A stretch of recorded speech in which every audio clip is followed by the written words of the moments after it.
So the first step, obviously you can see that we've taken the holes out to pass pipework through.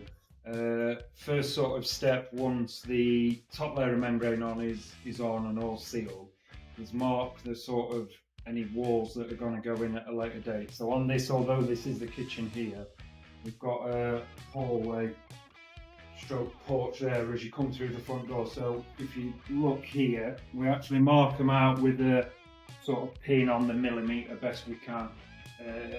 We've got a 100mm stud there. So it's marked either side with a pin, and there the angles, that's the doorway into the porch, into the kitchen. And then basically we sort of spray that up with paint as well, so we can see it on the install pictures of where everything is. And then you can see that the installers have started marking out the where the pipe will go. So what we try and do is envisage everything as a finish. So that first pipe will be about 120mm off. That's to allow for plasterboard, which will go into the studwork, then the skirting. We try and finish 100mm off everything. So on an external wall, for example, you may have insulated plasterboard. So on the install, the pipework will be further away than on a wall that's just got plasterboard. But that's to try and get everything that, when it's complete and done, the pipework is 100mm, 4-inch and old money off of everything that's fixtures and fittings basically. So same principle here, these are the kitchen units which you can see all the way around there. So we mark those out and then put all as equipment in there.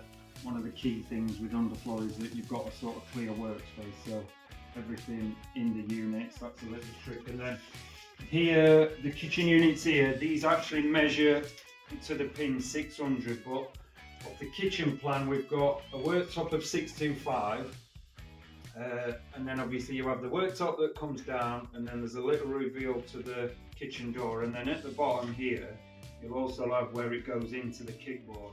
So although the plan says 625, we're trying sort of forethought to the kickboard as well. So we'll finish 100mm off the 600, which basically means when somebody's stood at the sort of kitchen worktop on a winter's day, it's safe in the knowledge that the foot's basically on a pipe and it's nice and warm for it. So once all the walls, units, stairs, anything that's basically to be avoided with the pipework is marked out, it's then time to sort of set out for the underfloor. Now, there's quite a few ways to do this. You can do it with spray paint, and just follow it around.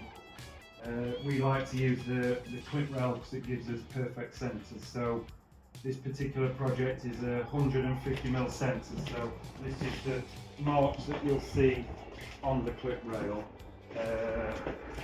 Basically that gives us a guide when the installer's pipe. So you can see on this drawing here we've got 4 circuits, 1, 2, 3, 4, and that's where everything's divvied up to basically make the circuit.